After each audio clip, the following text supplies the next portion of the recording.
Das sieht man ganz häufig auch in Deutschland. Das ist one of a kind. Es gibt keinen zweiten. Hatte ich vorher nicht so drüber nachgedacht.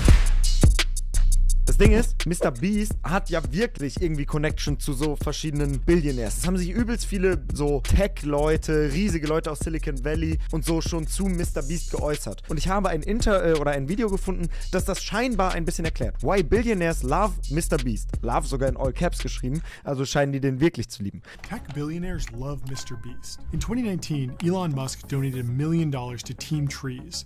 Wahrscheinlich auch, weil sie natürlich wissen, was er für einen Einfluss hat. Shortly after, Toby Lutke, the founder of Shopify, donated $1,001,001 to top the chart. Lots of big names have come and gone on YouTube, but Mr. Beast clearly has something special Ja, Mann. that makes all these tech billionaires love what he's doing. Mr. Beast was one of the most impressive people I've met in a really, really, really long time. Totally agree. Oh, he's gonna be a fucking multi-billionaire. That's Chamath Palihapitiya, one of Silicon Valley's most well-known billionaires. We all know that Mr. Beast has grown a huge fan base, but making $1 billion is no small feat, and it's definitely never been done before on YouTube. In order to crack the 3 commas club, you typically need to be pioneering an entirely new technology, and that's how Chamath usually makes his money. Chamath comes from the tech world and was one of the first executives. Digga, $1 Milliarde. Das sind 1000 Millionen Euro. Facebook. Das ist so viel. He knows how to identify entrepreneurs who are dreaming big and planning for the future. Take Virgin Galactic, for example, where Chamath is chairman of the board. The company is worth over $3 billion, but that makes sense. It's literally rocket science. Mr. Beast just makes YouTube videos, so how is he going to make $1 billion? Plenty of big YouTubers have made lots of money and then fizzled out. So what makes Chamath so sure that Jimmy Donaldson will be able to break out and keep up with the billionaires in Silicon Valley?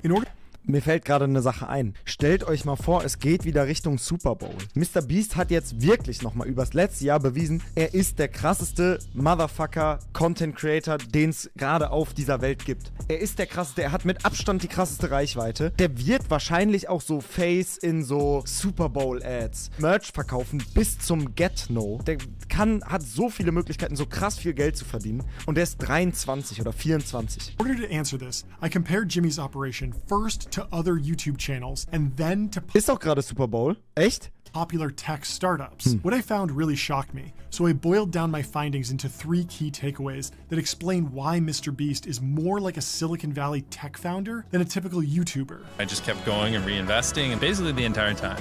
For the last 8 or 9 years, every dollar I've made, I just spent it the next month on content. I just did that every single month, and it just kept getting bigger and bigger, and here we are.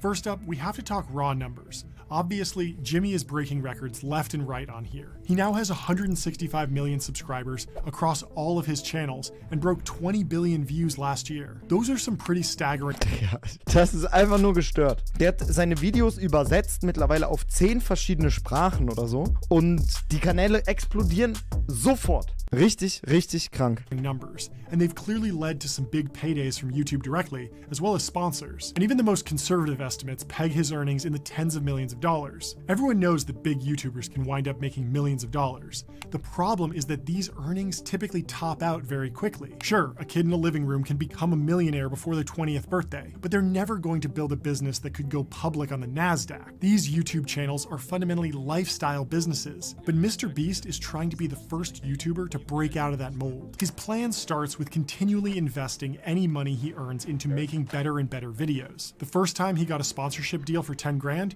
he gave it all away in the next video. And he's repeated that formula over and over again, consistently reinvesting every dollar he makes for growth. It's a great model, and it's clearly working well. Just look at the $10 million warehouse complex he was able to buy in North Carolina.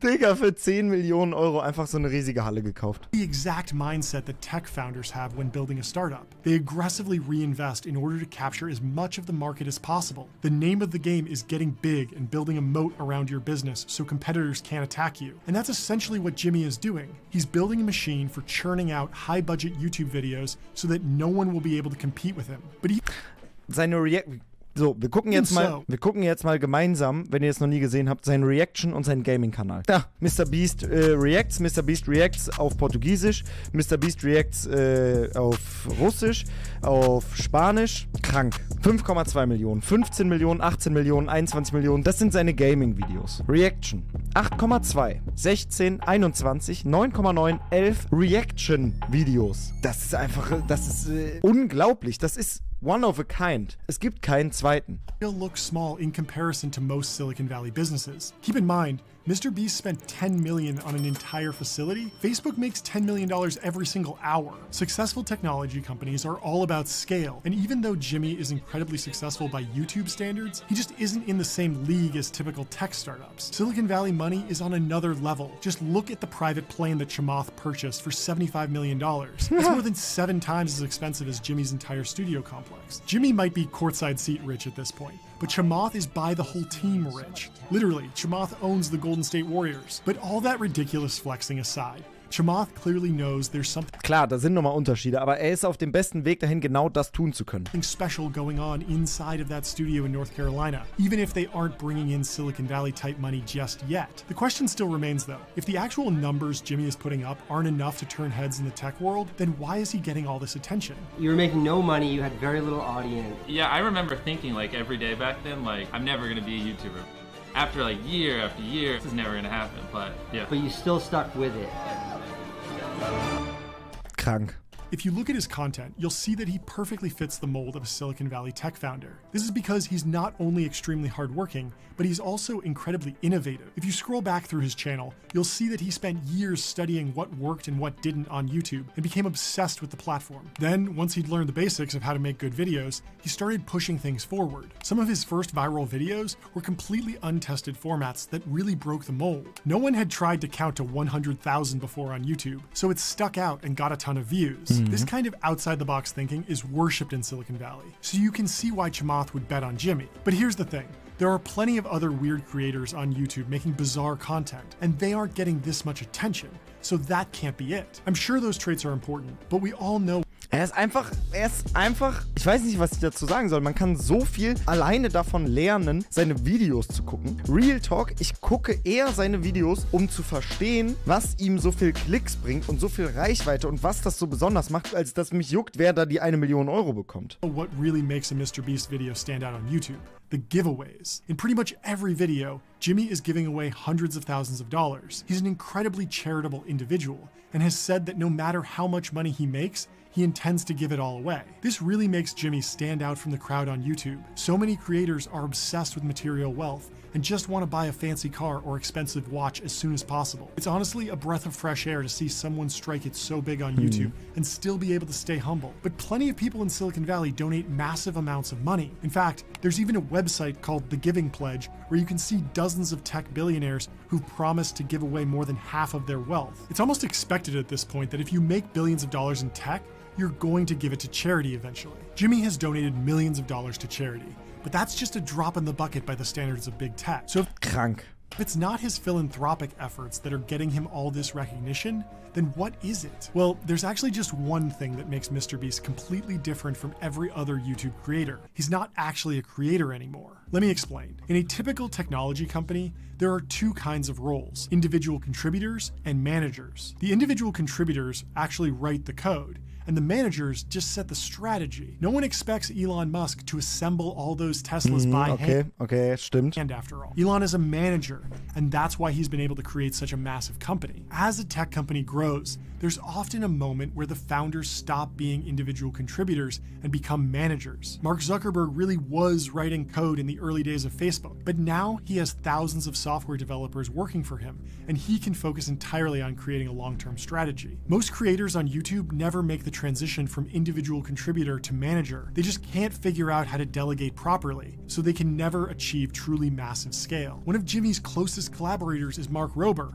but Mark's channel couldn't be more different from Jimmy's. Part of that then is also the edit and packaging that together. And I just don't know how I would outsource that. To be clear. Ja, ist krass. Das sieht man ganz häufig auch in Deutschland. Ganz viele Leute schaffen es nicht, ihren Content an andere Leute abzugeben, um ihn zu editieren, um die Thumbnails zu machen, um das alles zu machen, weil das alles so sehr von der Person, von der Art der Videos abhängt, dass es einfach nicht mehr dasselbe ist, wenn man dann an jemanden abgibt, der das quasi als Job 8 Stunden am Tag macht. Das ist auch super schwierig und ich habe bis dato auch niemanden gefunden, wo ich denke, okay, wenn ich das abgebe, ist es besser, als wenn ich selber machen würde, außer Leonardo Agras, dem besten Cutter Deutschlands, weil der wirklich der absolute Überboss ist. Und ich habe das große Glück, jemanden gefunden zu haben, der so jemand ist und mich dabei unterstützt. Also das muss man ja auch sehen. Mein Content hat sich verändert, seitdem Leo da ist. Der Schnitt hat sich verändert, weil das jetzt Leos Part ist. Das, was ihr schnittmäßig seht, ist Leos Schnittstil mit Einfluss von mir. Aber viele Leute, die wirklich über Jahre hinweg groß geworden sind mit ihrem Schnittstil, können nicht loslassen davon oder stellen sie damit ihr Konzept aufs Spiel, weil die Leute eben abonniert haben für diesen einen bestimmten Stil.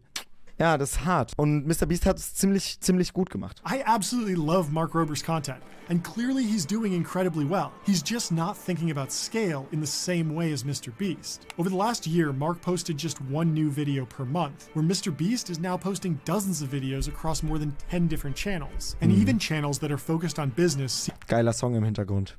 Dozens of videos across more than 10 different channels. And even channels that are focused on business seem to still be hesitant to scale as aggressively as MrBeast. Everything is done by me.